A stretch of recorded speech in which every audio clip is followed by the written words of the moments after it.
everyone. As said, my name is Ruben Geerdink, and I'm a PhD student in the lab of Linda Mayat and Louis Bond.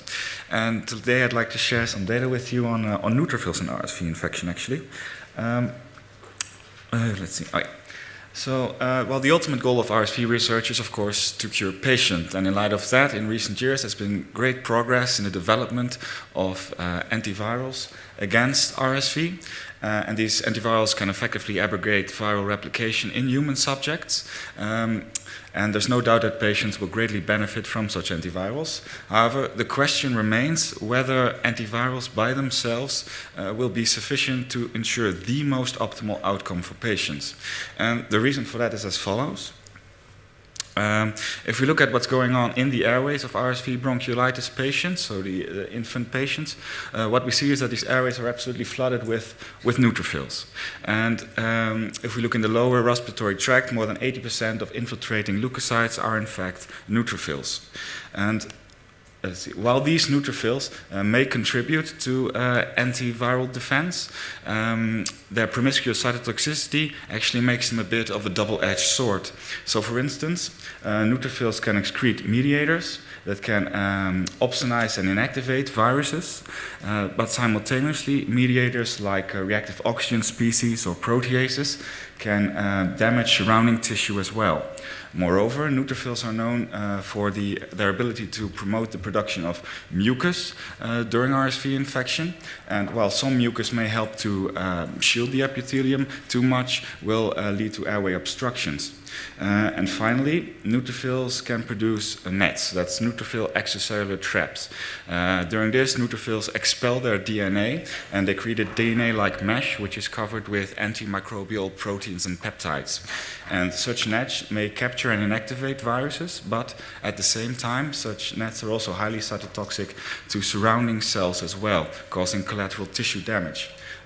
Nets may also promote the formation of mucus plugs, and these mucus plugs again can contribute to airway obstructions.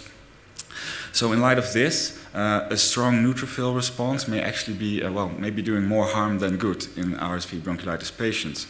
So, in addition to blocking viral replication, it may also be prudent to simultaneously suppress excessive neutrophil inflammation.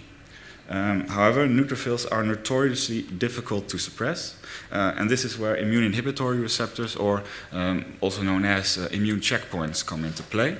Now, immune checkpoints are probably most well known from their role in the cancer immunotherapy field, where blocking these receptors strengthens the immune response against the tumor, and well, to great effect.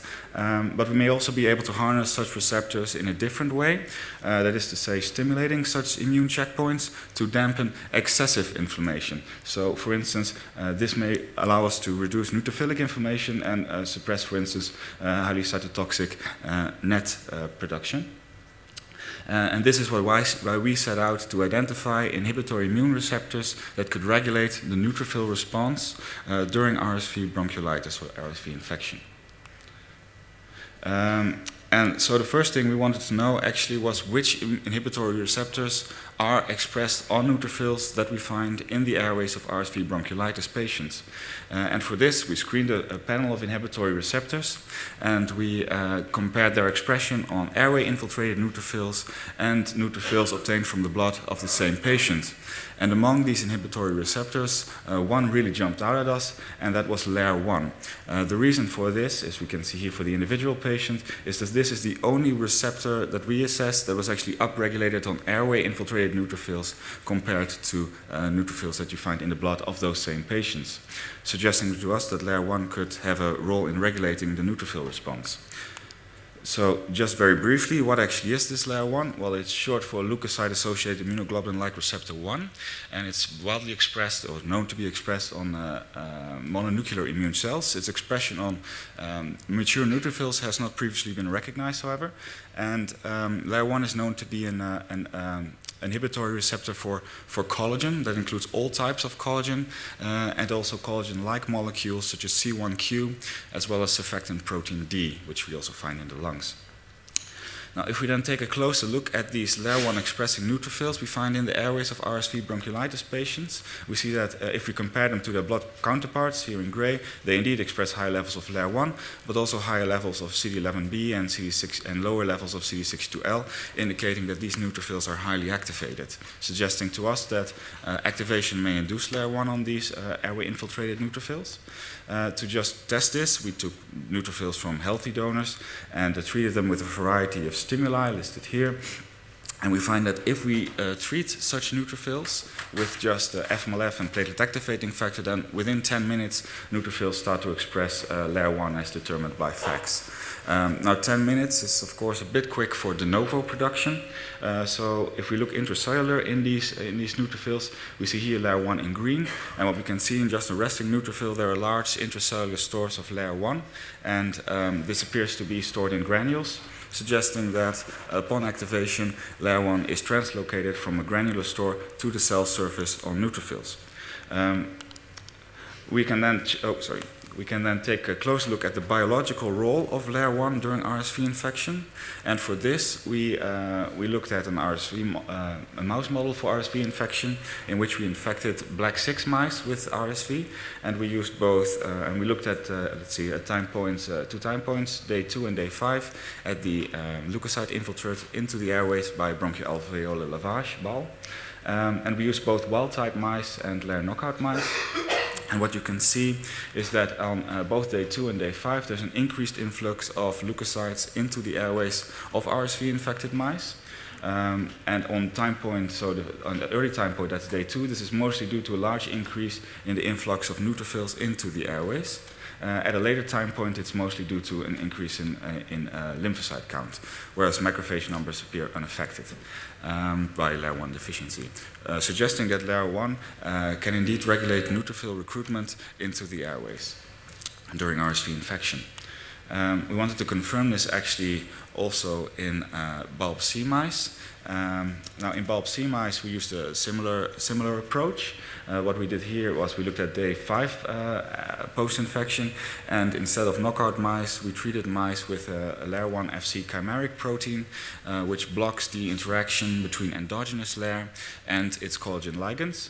And here we see a similar picture. So if we block LAIR1, we see that indeed the total cell count increases, so the infiltrated cells into the airways, and this is mostly due to increased numbers of neutrophils as well as some lymphocytes. Whereas again, macrophages are unaffected. Again, confirming that that LAIR1 can regulate the neutrophil influx during RSV infection. So what we know now is that indeed LAIR1 is expressed on these airway-infiltrating neutrophils, and that LAIR1 is able to suppress the migration of neutrophils into the airways. But once the neutrophils are into the airways, is LAIR1 then still able to suppress neutrophilic inflammation? In particular, can this LAIR1 then still suppress the formation of cytotoxic nets? And to look at that, what we did was we took neutrophils from the airways of RSV bronchiolitis patients just by tracheal aspirates, and we cultured them in vitro with either no further stimulus, so that's medium only, or with agonistic antibodies against LAIR1 that stimulate LAIR, so that's over here, or with the appropriate isotype match control antibodies. And we visualized then the formation of nets with the extracellular DNA dye, Cytox green. So that's the green what you see everywhere. And if we can quantify this net area for numerous patients, and at that point we find that indeed if we stimulate LAIR1, we can reduce the formation of nets by airway-infiltrated neutrophils, or neutrophils we obtain from the airways of RSV bronchiolitis patients. So that leads me to my conclusions, which is that LAIR1 is expressed on airway-infiltrated and activated neutrophils, and it is indeed the activation itself that induces LAIR1 expression. That LAIR1 can then limit the recruitment of neutrophils into the airways, and once LAIR1 is in the airways, it can further suppress the formation of nets by these airway-infiltrated neutrophils, which then suggests to us that at one point LAIR1 ligation could be a potential immunotherapeutic strategy to prevent neutrophil-induced immune pathology.